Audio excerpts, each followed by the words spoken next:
Hey folks, I'm going to be doing my first video on my 1977 C3 Corvette. So I've got this about a year ago. I've been doing small projects. This is probably my biggest project that I've done myself. I have a great mechanic that helps tackle some of the larger mechanical projects where the car has to be lifted up or getting into some of the heavier pieces of the engine that I don't really know or have the tools for working on, but this is pretty easy. What we're going to do today is the power window. I'm going to show you some of the troubleshooting steps that I've done before getting to where the fix is also. So I picked these up from different YouTube videos as well as some forums. I found not all of them were consistent, so I'm going to try to kind of reconcile some of the different tips out there and give you a rundown of going from the switch to the door motor and to the window, which is in my particular situation more complicated because the window is stuck down, which makes this repair a little bit more difficult. So let's show you what we're working with. This is my car. It's I got a great deal on this car, but it needs work. And it needs maintenance, of course. It's a 50-year-old car. So we have the switch here, which was the first easiest thing to troubleshoot. To get to this, there's a screw here and a screw there to take this whole side panel off. And then once that's off, you have a screw here and a screw here, which allows you to lift this panel up. This gives you enough play where you can pop off a connector that connects to this switch. Now you can take the other side off too if you want to get more access to this, but that actually just gives enough play where you can pop off this connector and test the 3 ports that connect to the 3 pins on this switch. The 3 ports, there's a large one and there's 2 small ones. The large one, it has a larger wire coming into it. I believe it's a red wire. That's for your 12 volt incoming power, and the 2 smaller ones are just both 12 volt outgoing power. So this switch just sends an up or a down signal of power to the motor to turn one way or the other way, and the ground is actually at the motor itself. So if you take that connection piece off of the switch, you can use your tester to test the 12 volt going in and find some ground on the car to make sure that it has 12 volts. So I used, I think, a piece of metal here in the door for my ground. You can find a piece of metal also, or another ground inside of that panel if you know your way around. In my case, I did have power coming in, and that was very easy to test. So the next step was to take this door panel off and check the motor and make sure I had power coming in at the motor. That I didn't have a wiring issue in transit to the actual motor. So the way to take this door panel off is there's a tab here and a tab here, and then 2 screws, one here and one on the underside here. And that allows you to lift this door panel off of these tabs and then slide it off of the door handle. You don't have to take this door handle off. You can, it's not too bad to put back on, but you can actually just slide it off. And then to slide it back on, a quick tip is take some type of lever, like I use a screwdriver to hold this out. It's very springy, and slide the door back on while you're holding it in this angled position. You really can't slide it on while it's in its down position here, so you need it out a little to slide the door on. And you can just slide it right over a small screwdriver. This is a large one. You need a smaller one. I think I actually use this wrench. So I'm going to take this door panel off and get back to showing you the motor assembly itself, and then a tip for how to, after testing the motor, how to take the motor apart so you can freely move the window up and down in the case of the window being stuck in the down position, which prevents removing the motor.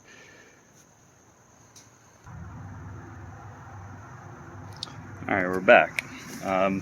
So the motor, it sits right in here, but on the inside of this. Look in there where you see this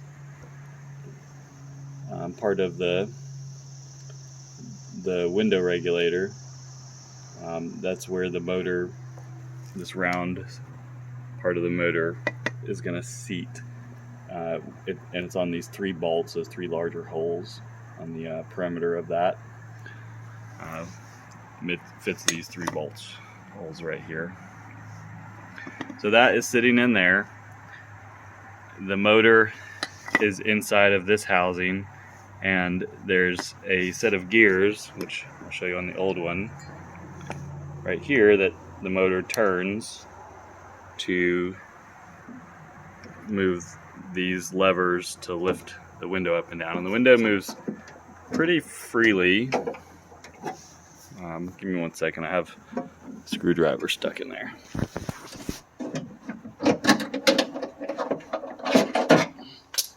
Alright. The window moves pretty freely when it's when the motor's not in there, but you see that this guide hits right where those bolt holes are, and so when the window is down, this is the window right here, it blocks you from being able to take those 3 bolts off and get the motor out of the way to replace it. So you have to do this repair with this window up. I had that screwdriver in there, just kind of hold this guide above where the motor goes. So I'll put that back in there at some point when I'm reassembling the motor.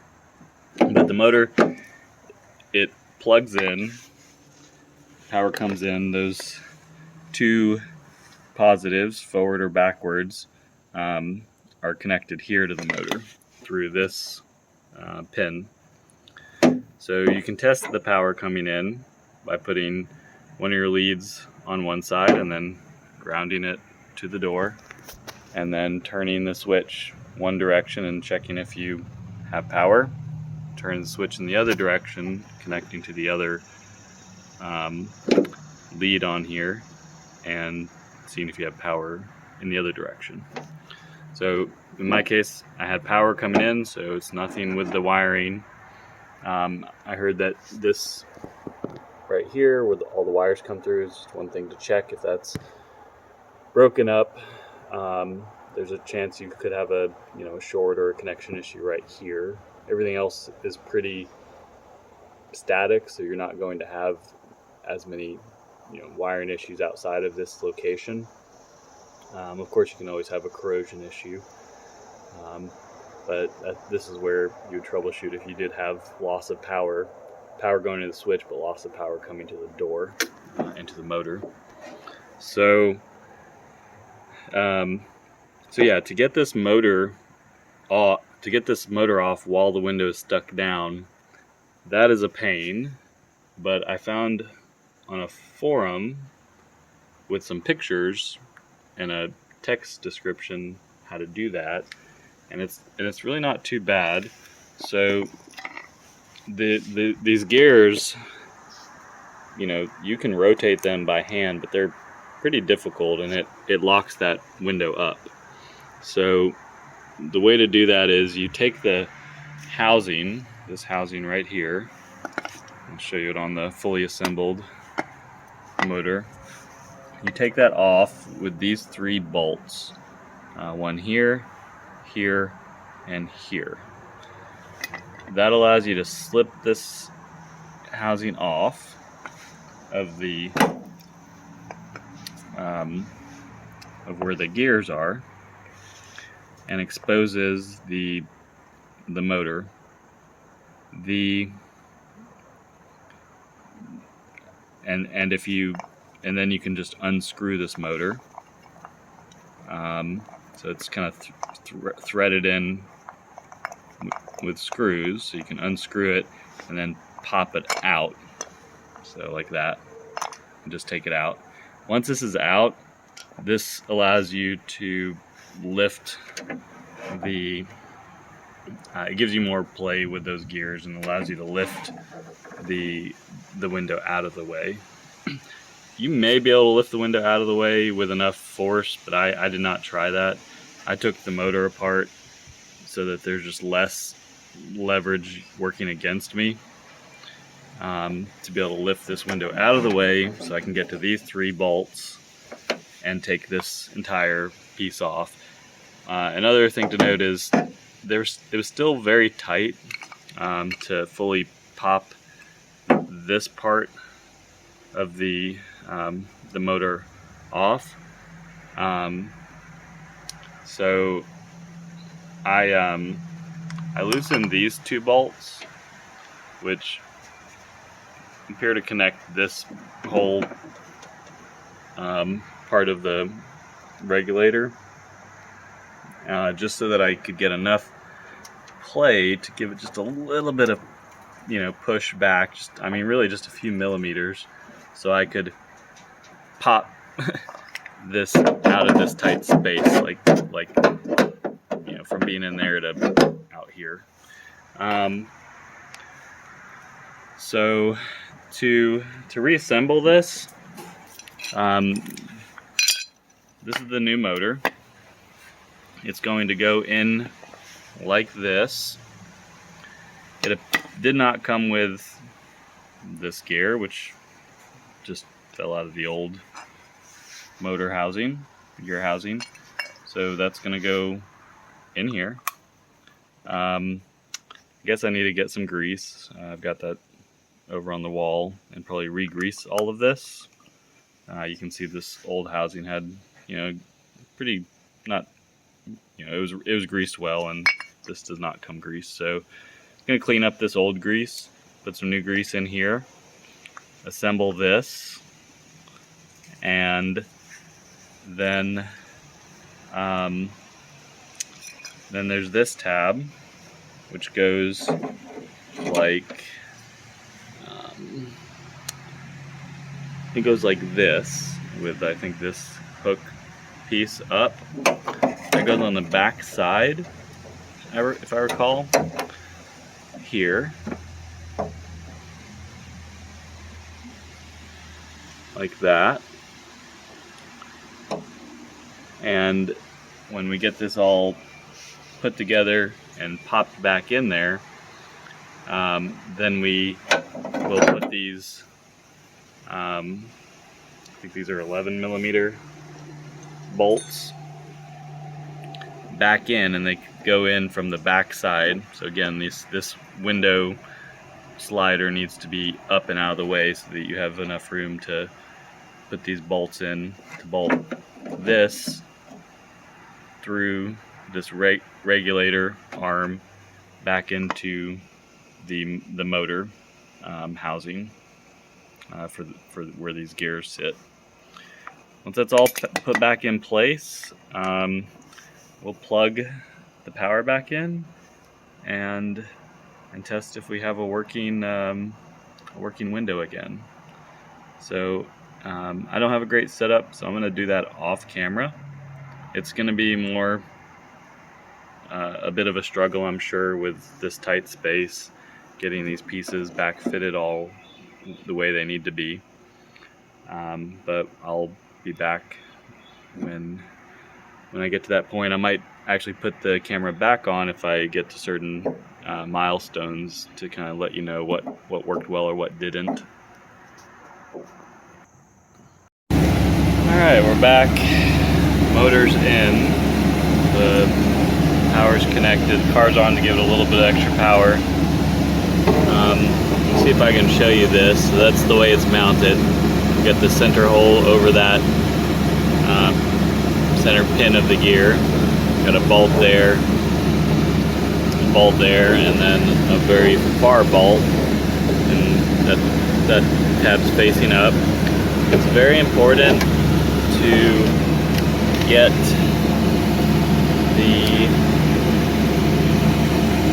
this right here fully flush and aligned into this hole. There's actually like a little lead that punches in, so it doesn't actually fit flush and flat. There's like a little bit of lead that aligns it. Got all these snug. Was able to use the ratchet on the far back bolt. There's actually enough room back there for that. And then the ratchet also on the top bolt, and this bottom ferry bolt, just had to use the wrench. So I'll show you, and I tested the ground on this. There is no ground wire, but it appears the body is grounded enough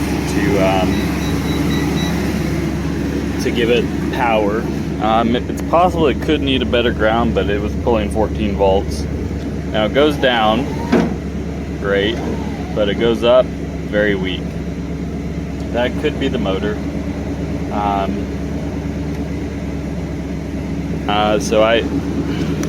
It's not hard to replace this motor. So I might try to do that again. Let me show you, and the solution for right now in the meantime is going to be, let's see here.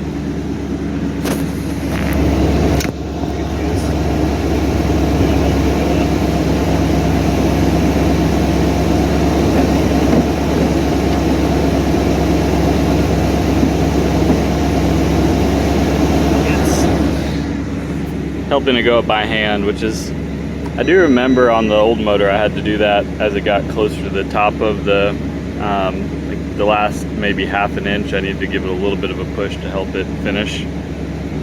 So it could be just something with these motors. It could be the way that this window's aligned, that it's giving a little bit too much resistance. I do notice that things seem to okay, there it went a little bit better. Maybe it should just be greased up. There we go. Okay, starting to work. Just gotta play with that momentum. Oh, it's working much better. So I did spray some oil on these tracks, and maybe that's starting to work its way as I run it. So right here, there's like a little ball. I'm not sure what you call that, but it's a little track ball like you have on your hanging closets in your house. Right here as well, a little track ball that stays within this track as it goes up and down. There's a couple other joints on the track too that have some friction. Not positive if these are supposed to be greased, but just spraying some oil, some penetrating oil in there to lubricate these tracks. And I mean, you all saw that it started working a lot better just the more it actually played up and down. I'd call that good.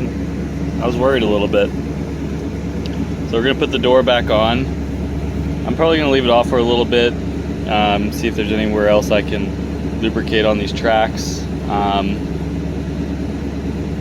And that's a wrap on fixing the power window. Note that there is it's a different motor for the left and the right hand side. So this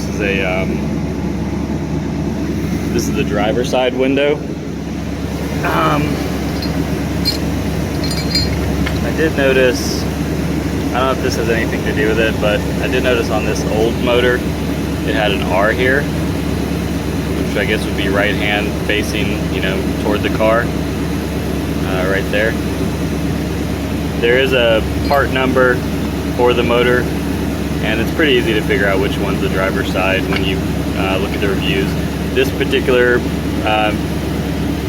place that I ordered the motor from though, carparts.com, their motor didn't say left, right, it just said driver's side, which was much more simple to interpret. glad to get this all back and put together soon and take it out for a drive. It's fall weather here, so beautiful time.